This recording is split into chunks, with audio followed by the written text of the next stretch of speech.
Hey guys, today I'm just going to go over briefly how to create a custom hero for Emberwind.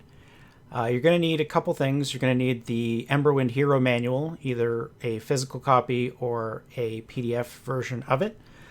You can get those at emberwindgame.com. It's pretty straightforward. If you follow the hero manual through, it will walk you through step by step. So we've got it up here now. And we'll just scroll down. So the first thing you're going to want to do for step one is determine your hero concept and their class, and then their name. So basically the hero concept is as simple as I want to be a tank, I want to be a healer, or as more complicated as, the hero's backstory, how they got to be the way they are, their morals, that sort of thing. Really what it's going to do is it's going to help determine what characteristics you use for your hero while creating it.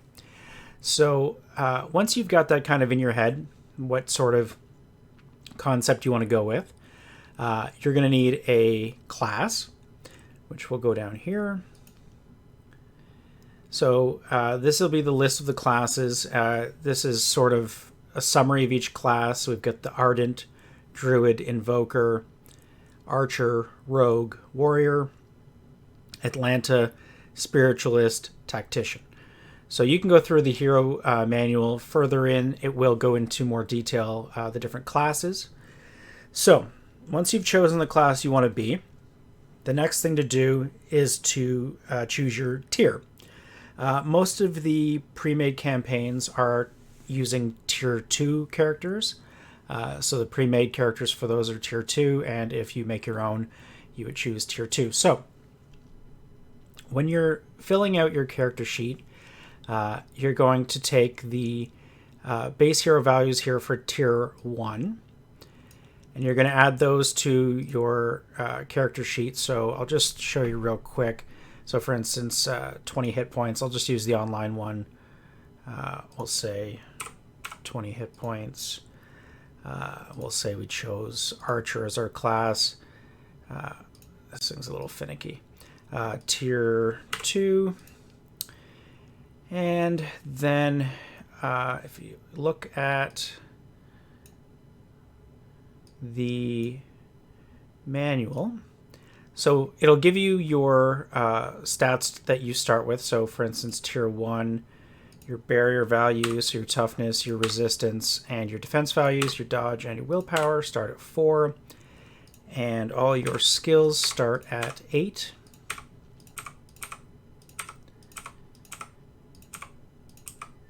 For example. And then because we're tier 2, we're going to add 10 hit points and then +2 to one skill or +1 to each of 2 skills. So we'll flip back. We'll change our hit points to 30.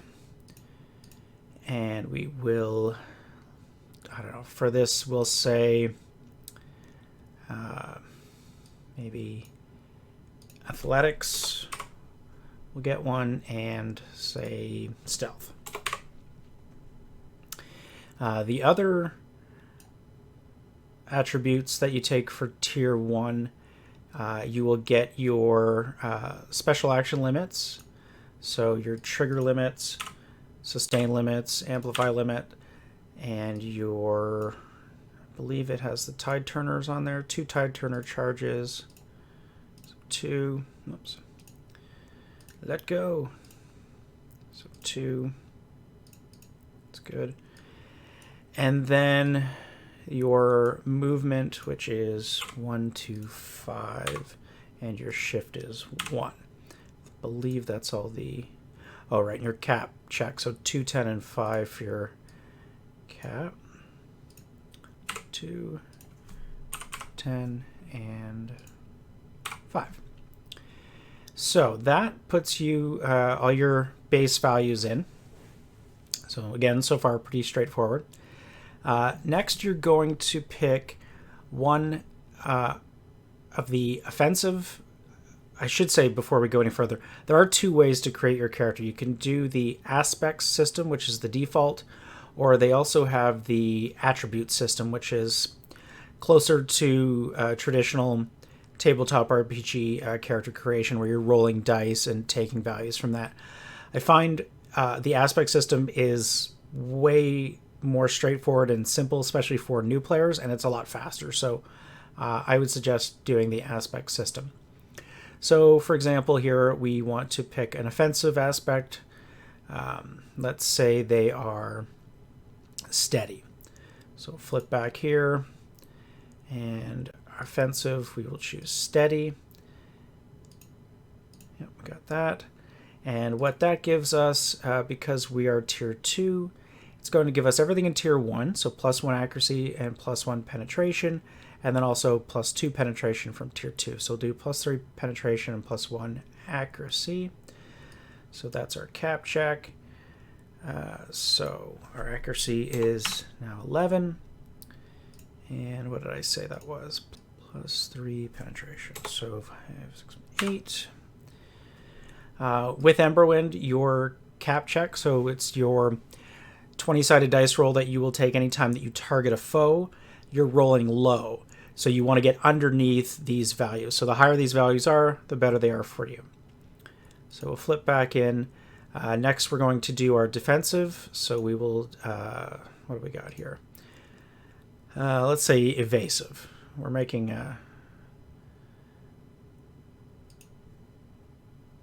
evasive. We're making an evasive, steady archer. Sure. Now, evasive gives us, let's see. So again, we'll be doing all the tier 1 and all the tier 2. So we get +2 to hit points. So we'll flip back over here. So now it's 32. And +2 to resistance and +4 to dodge. So +2 to resistance and +4 to dodge. Same thing with those values. If a enemy targets you, you're usually rolling for dodge values. If it's a physical attack, willpower, usually if it's a magical attack of some sort. And again, you want to roll underneath your value or at your value to succeed. And then toughness and resistance, again, if it's a physical attack and it gets through, your toughness is how much of that damage is prevented. Same with resistance. If it's magical or a mental ability, you would look at those values. Okay, so lastly, we have utility. We're going to say this archer is focused. No. Let me think here. Let's go with, will we have sustained abilities? You know what, for the sake of this example, we'll say focused. So we'll say focused. So focused will give us +1 to our sustain limit and +2 to hit points, which is great. More hit points, the better. 34. And our sustain limit will go up by 1. The next thing we're going to do is we're going to select the skills and maneuvers. So there's 2 ways of doing this as well. You can select 1 major skill, which gives it +6, and 3 minor skills, which give them +4 each. Or if you want to go with that more role-playing aspect of it, you can choose an occupation, which gives you a selection of the major and the minor skills. And then you also need to choose a maneuver. So these are the skills here. Athletics, endurance, intimidate, stealth, sleight of hand, acrobatics, insight, knowledge, mend, leadership, focus, and fast talk. So that explains what each one does, or you can choose your occupation. So let's say our archer was a watchman. So his major skill is insight, and then he has endurance, stealth, and intimidate. So if we go back, we give +6 to insight. If I can get there. And then we have endurance, stealth, and intimidate. So endurance, stealth, which is already up 1, and intimidate. Perfect. So those are the skills set for the character. And then we have a maneuver. All the pre-made characters start with tumble. You don't have to choose that. Basically, the maneuver is an ability that you can do. You have to make a skill check against a specific skill, and then if you succeed, you get this ability, and the action speed is there. You obviously want to probably use either a maneuver that doesn't have an associated skill like tumble, or one that has a skill that you have pretty high. So I would say, what are we at? We're pretty high in insight and stealth, right? So we have fade and analyze. Now, analyze could be good because it bumps up our penetrate and it's fast. So let's say we do analyze. So over here, we are going to, under our maneuver, we will say analyze. And just to be quick, we'll just copy and paste this. And it is a fast ability. Okay. Pretty straightforward so far. Again, it pretty much just walks you through. So next we're going to select our equipment. So you choose your melee weapon, your offhand weapon or item, your ranged weapon, and then your armor. Again, you can do this two ways. You can look at what stats it'll give you, and then kind of base it on that, or you can go by the actual character that you've developed and what you think they would have. So I've got an archer. Archer probably, I don't think he's going to have a mace or an axe or a polearm or scepter or staff. Now these are the basic names. You can obviously improvise a little bit. You could say it's a dagger, could be a one-handed sword, for example, or a blade of some sort. You could name it whatever. So we'll say for my archer, their melee weapon is going to be a one-handed blade of some sort. So we'll say here, I'm going to put sword, one-handed, and it is, so this is the damage. So you're just going to put in these abilities into your chart. I'll just put that here. Now in this case, I could leave it like this, or because I know it is a tier 2 character I'm making, it's tier +1, so 3. Target with a sword is 1 foe, and the range is going to be 1. I don't know if they show that. Yeah, range 1. The other thing to keep in mind is your bonuses you're going to get. So having a one-handed sword gives me +2 to accuracy. So I will go here and bump up my accuracy. Then next I'm going to pick my offhand. So the offhand one isn't an actual weapon. You're just going to get the abilities from it. So on the second page, right, so we got, I'll just do it quick here. Offhand, we'll say crossbow. So then we're going to get the ability for the offhand crossbow. You may make a basic ranged attack as a free action during a move. If you hit, you deal 1d8 damage versus toughness. I can do that once per round. I could just, I could put it in my notes here for the inventory. I guess that's probably going to be the best bet. I can just leave that and just have a sheet of paper with that information, or I can write it somewhere on the sheet. And then we're going to choose our ranged weapon, which in this case we'll say a bow. So we're going to go back up here. Ranged weapon, bow. That's going to be to 1 foe as well. I believe the range on those is 5, range 5.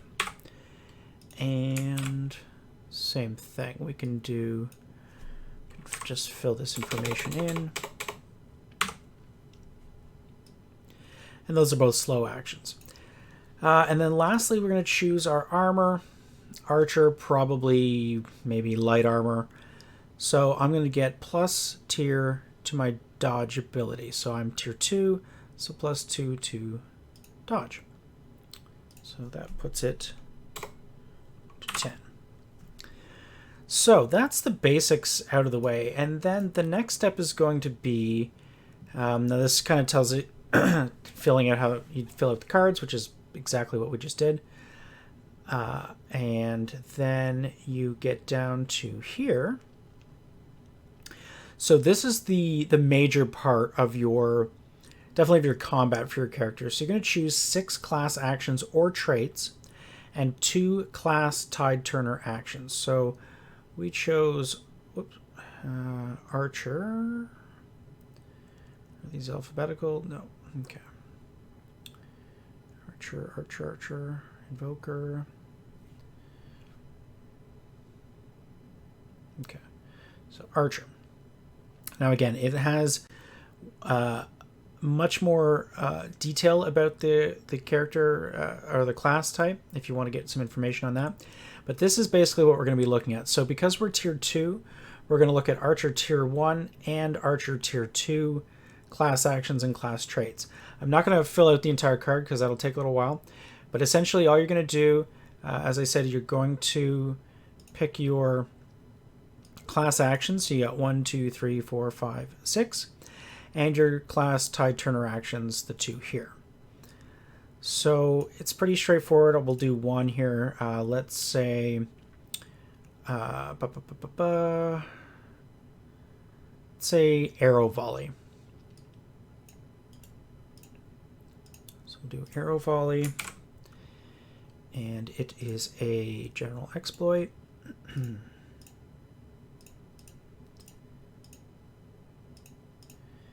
And it targets 1 foe. Oops. 1 foe.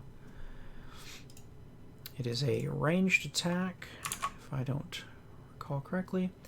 And it's based on the ranged weapon range, which is going to be 5. So we'll put 5 here. And then you can just put in your description.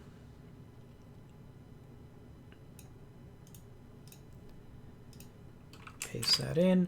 So this gives -4 accuracy and penetration to each cap check for arrow volley. Make 3 basic ranged attacks at target foe. So you are going to do what's the speed on that one? It is, so that's your whole turn. It says slow plus slow. Slow plus slow. So, for instance, with that, if you were in combat, you would target 1 foe. You would roll your 20-sided dice for your cap check. You would -4 the accuracy and the penetration to each cap check for arrow volley, sorry. And you would make 3 basic range attacks at target foe. So it's going to be your, where is it here? Your basic ranged attack, which in this case is my bow, which is 3d8 versus toughness. So I can get 3 attacks for my entire turn. Slow would be my whole turn. But I get 3 attacks. However, the accuracy and penetration for the cap check is reduced by 4. So that's how you'd fill that out. And you do the same thing for the rest of them. You just go through and you would choose actions or traits, doesn't matter. And it doesn't matter, you could do 2 traits, you could do, you can mix between tier 1 and tier 2. And same thing with your class action, tide turner actions. You'd fill those out down here. With the tide turners, you can only do so many of them. So depending on your character, you'd have a certain number of tide turner charges. Those reset at the end of a campaign or a major event, depending on if it's a custom built campaign. So these are like the last resort items, and they tend to be significantly more powerful. The only other thing you're going to have to fill out, I get to the end here. So anchors and keepsakes. So a anchor is going to be, let me see if I have the sheet here for Skies of Axia. Yeah. So in your campaign, to tie your character to the campaign, you're going to have connections with people or places or things in the campaign that will give you benefits, maybe when you're talking to that person or dealing with that sort of place. So by default, you get 5 points to allocate to anchors, and this is the Skies of Axia anchor sheet, and they each have a cost. So you just do up to a total of 5, and you would write those into your sheet at the back here, your anchors. Deadweights are the inversion of anchors. So for instance, if you had a deadweight for the chasers, your hero would actually have a detriment during encounters or crossroads that involve the chasers. So instead of getting an extra dice roll, you would lose a dice. Or you would take an extra dice roll and you would choose the worst of the two instead of the best of the two. But deadweights are assigned by the storyteller, so you only really need to worry about the anchors. And that, again, that just ties your character into the story. And then the last thing would be keepsakes. This is kind of a neat thing. It's an item that you would have on your person that gives you an ability of some sort, and it can be pretty much anything. So on the character sheet, for example, here, you would put in the name of the item. I don't know, let's say, for example, you had something that was some sort of magic relic, for example. And then you look at the keepsake list abilities, and I don't know, that magic relic could heal you 10 hit points. So you would just fill in on your character sheet the name of the item. You can call it whatever you like. The effect, so heal 10 hit points. The action, which is the speed, so fast or free, slow. And then the uses. Some of these things you can use only once. Some of them you can use once per combat, once per campaign, etc.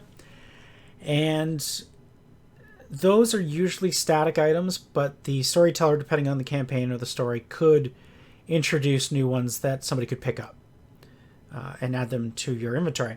And that's it. Congratulations, you've created your hero. And that, I've probably explained it longer than it takes to really do it. Copy and paste is your friend because you can fly through this pretty quickly. And then really the back of the character sheet just has a bit of reference as well, has icon legends for your for the foes, different abilities, auto hit, auto crit. And then these are also situations that you could find your hero in. If they have stacks of vulnerability or weakness, chill, fragility, burning, all that kind of stuff. The only other thing I would say when you're creating your character is you can be pretty creative. You don't have to, again, like let's say for weapons, I just wrote in sword one-handed. But you could say that it was a ceremonial dagger or something. You know, it basically, you just apply the statistics that match closest to what the item is.